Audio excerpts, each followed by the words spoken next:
Bumwine.com.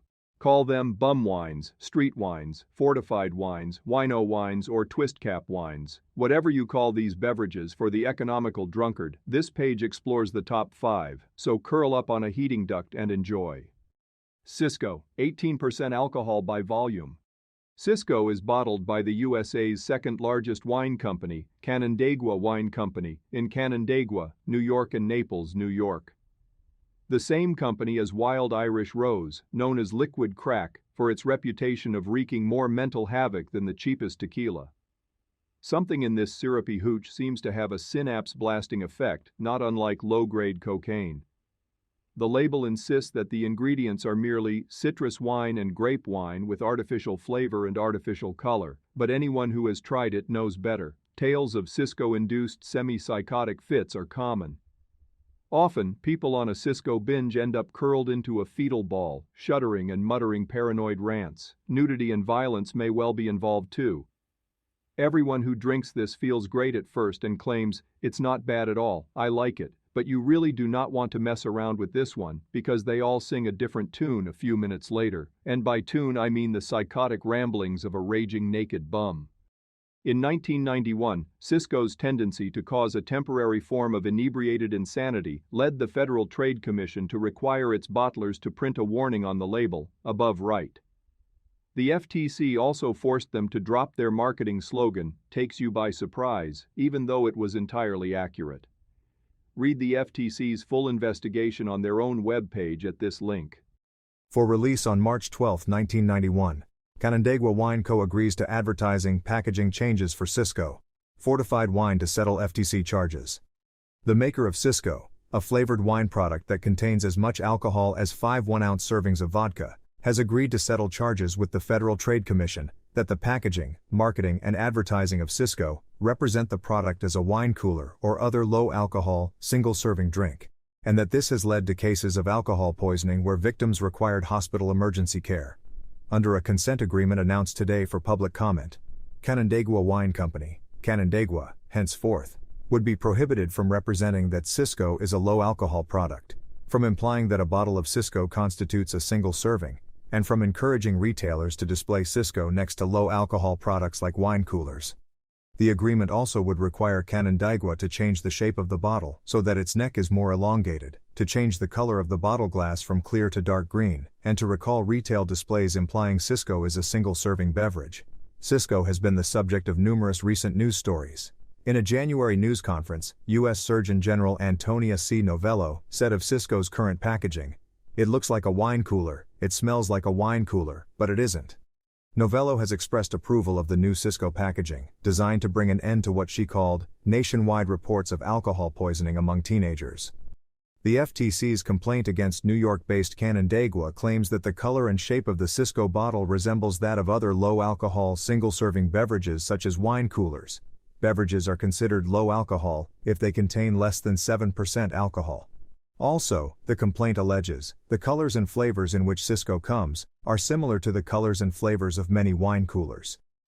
Promotional materials for Cisco suggest that it be sold alongside similar bottles, according to the complaint, which cites language in those materials such as, "Cisco comes packaged in distinctive cooler-style bottles," and, "The key to selling Cisco is proper cold box storage."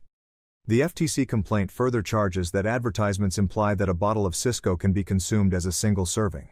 In fact, Cisco is 3 to 5 times as potent as low-alcohol, single-serving beverages. One of the ads cited in the FTC complaint, a poster displayed in stores selling Cisco, shows a model holding and about to consume the contents of an opened, full, 12.7-ounce bottle of Cisco. In summation, the FTC complaint says, the packaging, marketing, and advertising of Cisco represent that it is a low-alcohol product that consumers can drink in quantities similar to other low-alcohol products, without increased risk of injury.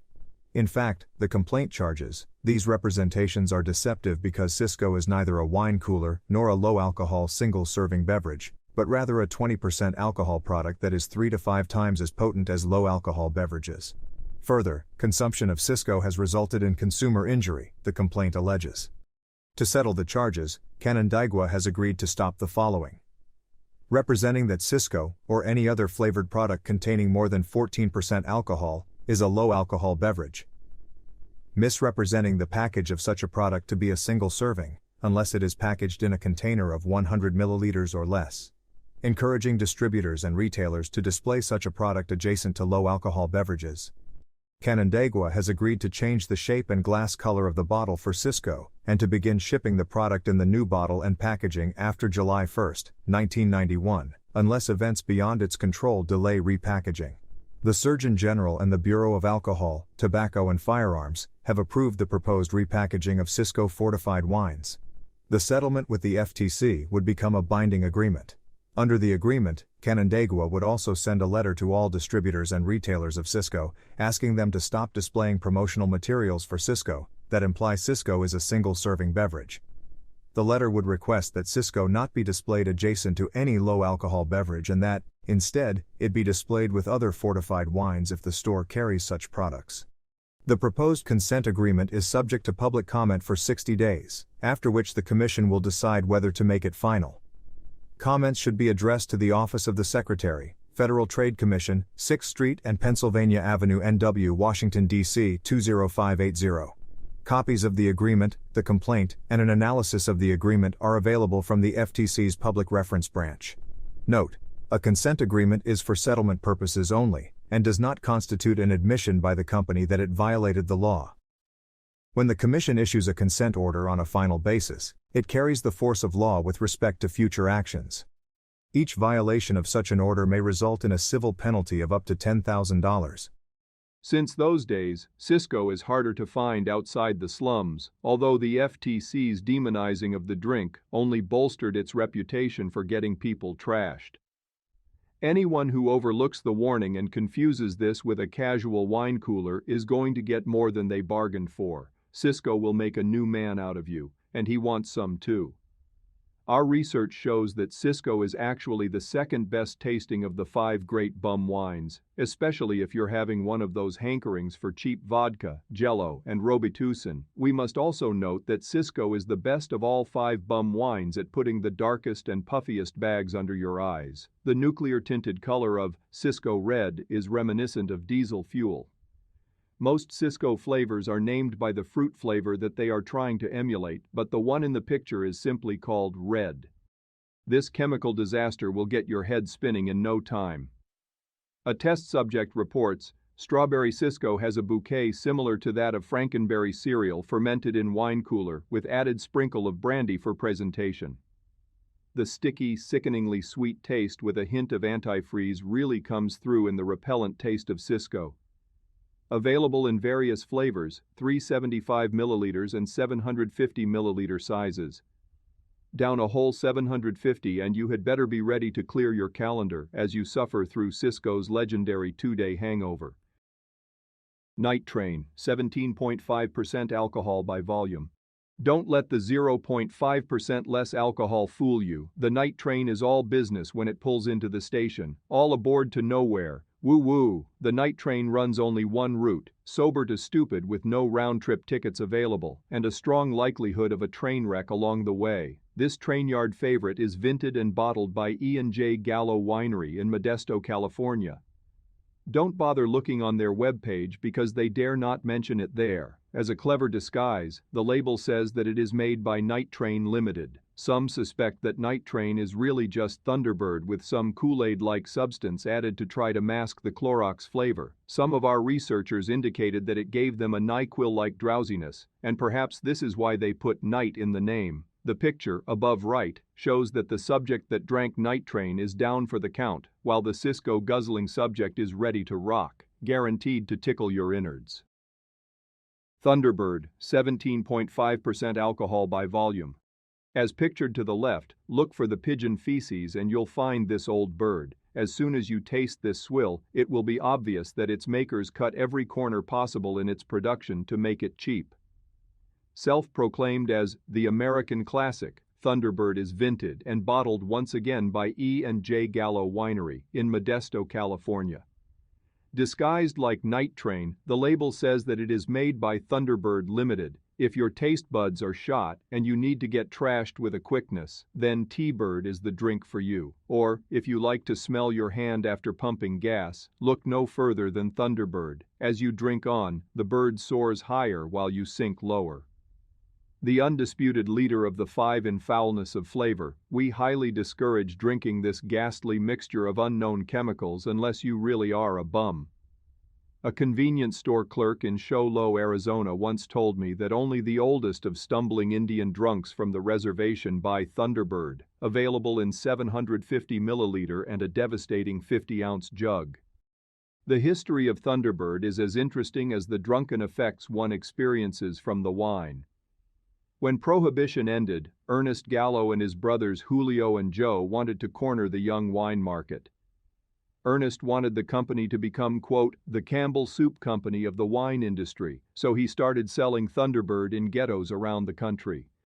Their radio ads featured a song that sang, "What's the word? Thunderbird. How's it sold? Good and cold. What's the jive? Birds alive. What's the price? 30 twice." It is said that Ernest once drove through a tough inner-city neighborhood and pulled over when he saw a bum. When Gallo rolled down his window and called out, "What's the word?" the immediate answer from the bum was, "Thunderbird."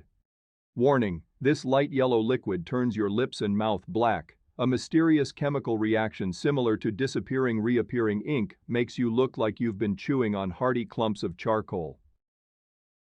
Wild Irish Rose, 18% alcohol by volume. The thorn in your hangover is a wild rose from Ireland, bottled by Canandaigua Wine in Canandaigua, New York, the same company as Cisco. Like its brother Cisco, Wild Eye definitely has some secret additives that go straight to the cranium. Another web page claims that this foul beverage is a conspiracy by the Republicans to kill the homeless. Bums ask a liquor store clerk for Wild Irish Rose by saying, "Gimme a pint of rosy with a skirt being a paper bag." Some don't want it cold either. It's called wild for a good reason, and bystanders should beware. Wild Irish Rose is sure to light a fire of drunken rage in your soul. A guy named Richards is mentioned on the label. A helpful viewer named Carl wrote an email directing our attention to a web page that claims that Richards' Wild Irish Rose is named after Richard Sand, the son of Canandaigua founder Marvin Sands and Canandaigua's current president. The white label variety of this beverage is definitely a hard wine to come to terms with. White label smells like rubbing alcohol and has no added flavoring to mask its pungent taste and noxious odors. Available in 375 milliliters, 750 and a 50-ounce jug. Field reporter Graham brings us this report. Here is Wild Eye's devastating new addition, wild fruit with ginseng. I'll be honest with you. The normal Wild Eye has turned into some sort of fierce energy drink gone wrong, mixed with the original to create a bum-worthy migraine-inducing concoction. I purchased a 750, which goes for $3.99, and a 375, which goes for $2.59, at least here in Florida. Word on the streets here is that the bums are wary of it. I talked to a couple that said they'd prefer to stick with what's tried and true. Apparently, they haven't accepted it yet as the real deal. As for me, I drank the 375 on a semi-full stomach and was just ruined by the stuff. The flavor retains its same potent Wild Eye nastiness, but has a whole new bouquet of fruity flavor added as well, potentially aimed at bums of the female persuasion. Upon completion of the 375, I was thoroughly inebriated and found myself honestly wondering where my next fix of the stuff was going to come from. This scared me, so I immediately started drinking water. Here's the best part. After that relatively small bottle, I didn't piss until the next evening, despite drinking copious amounts of water. There is definitely something in this drink that dehydrates you, possibly the ginseng or whatever it is that they added to this already foul stuff. MD 2020, 18 or 13% alcohol by volume. As majestic as the cascading waters of a drainpipe, MD 2020 is bottled by the 2020 Wine Company in Westfield, New York. This is a good place to start for the street wine rookie, but beware, this dog has a bite to back up its bark. MD stands for Mogan David and is affectionately called Mad Dog 2020. You'll find this beverage as often in a bum's nest as in the rock quarry where the high school kids sneak off to drink. This beverage is likely the most consumed by non-bums, but that doesn't stop any bums from drinking it. Our research indicates that MD 2020 is the best of the bum wines at making you feel warm inside. Some test subjects report a slight numbing agent in MD 2020, similar to the banana paste that the dentist puts in your mouth before injecting it with Novocaine. Anyone that can afford a dentist should steer clear of this disaster.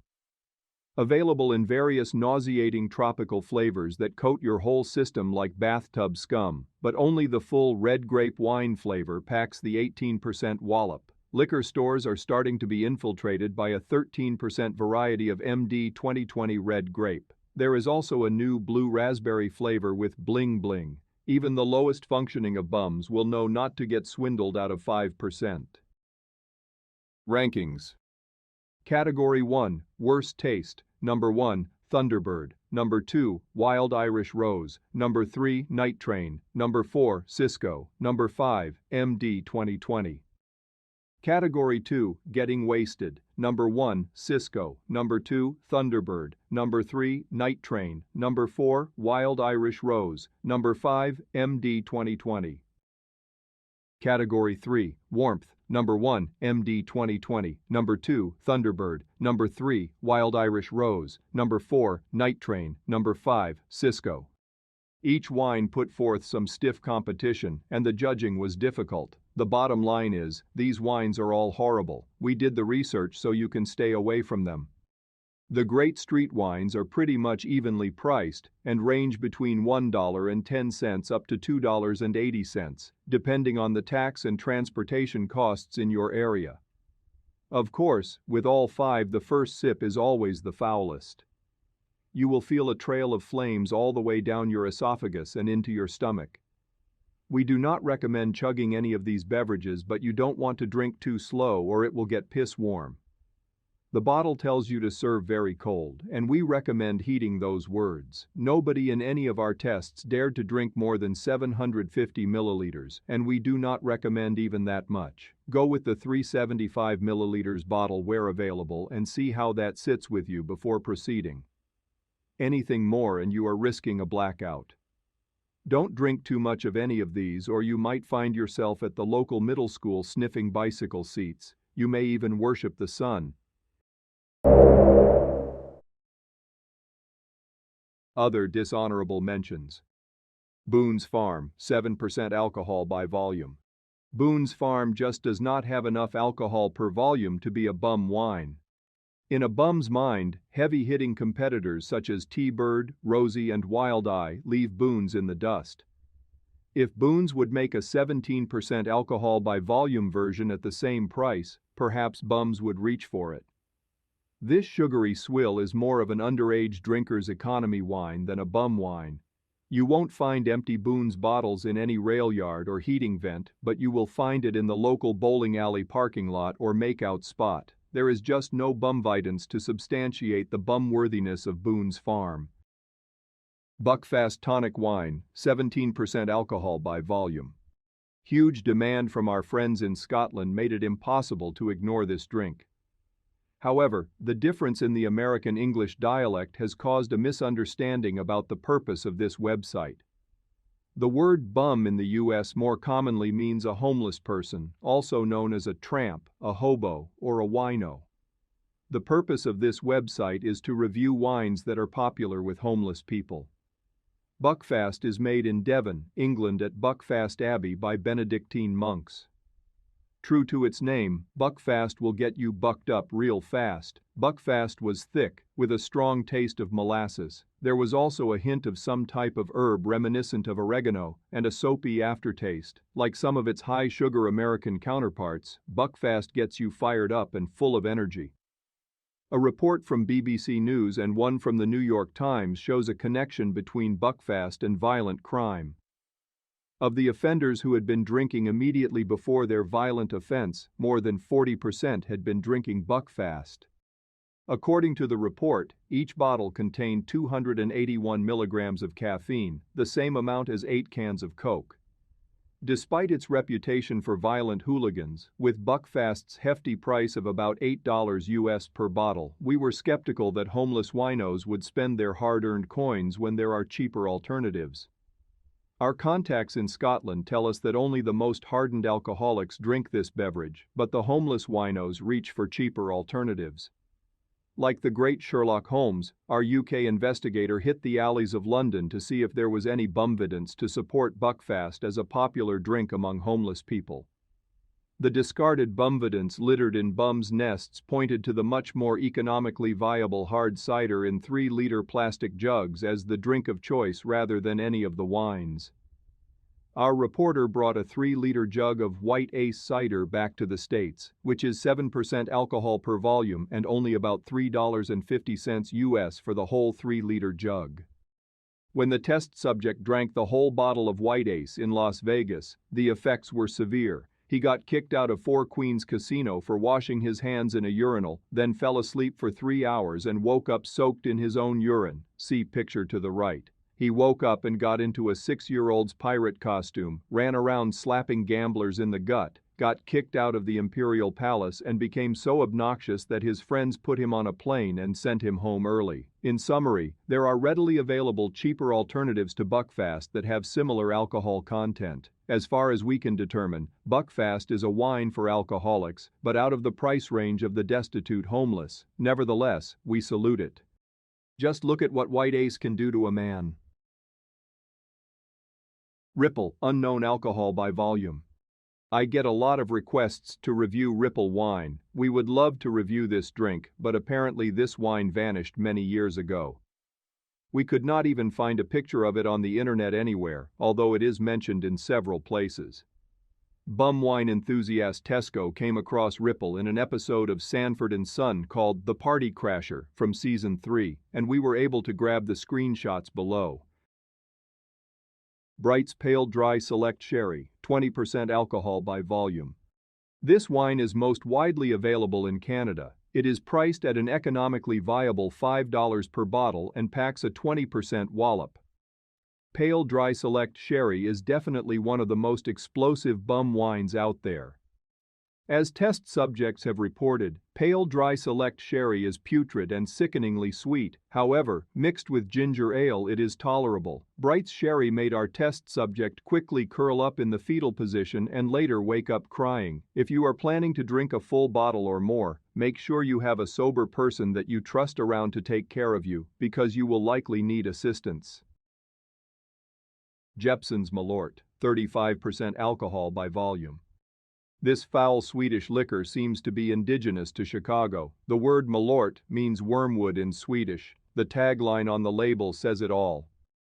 Most first-time drinkers of Jeppson Malört reject our liquor. Its strong, sharp taste is not for everyone. Our liquor is rugged and unrelenting, even brutal to the palate. During almost 60 years of American distribution, we found only 1 out of 49 men will drink Jeppson Malört.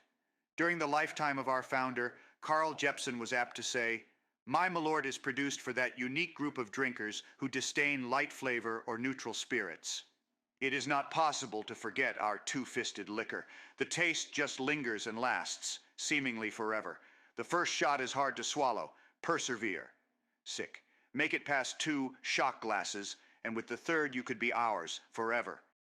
People write into us claiming that the flavor is a mixture of Robitussin, nail polish remover, gasoline, bug spray, varnish remover, grapefruit rinds, corn syrup and metal with a hint of herbs. The taste powerfully lingers for at least 10 minutes. While it's certainly worthy of mention as quirky, disgusting booze, at $15 to $20 a fifth, it's definitely not the drink of choice for Chicago bums. It's mostly bottom-shelf pints of liquor instead of that wormwood-infused flower of the Jeppson Company. Sly Fox, unknown alcohol by volume. This wine is no longer sold, and we have not been able to gather much information about it. Just looking at the fox's eyes on the label would make one think that it probably causes lazy eyes. Drink responsibly.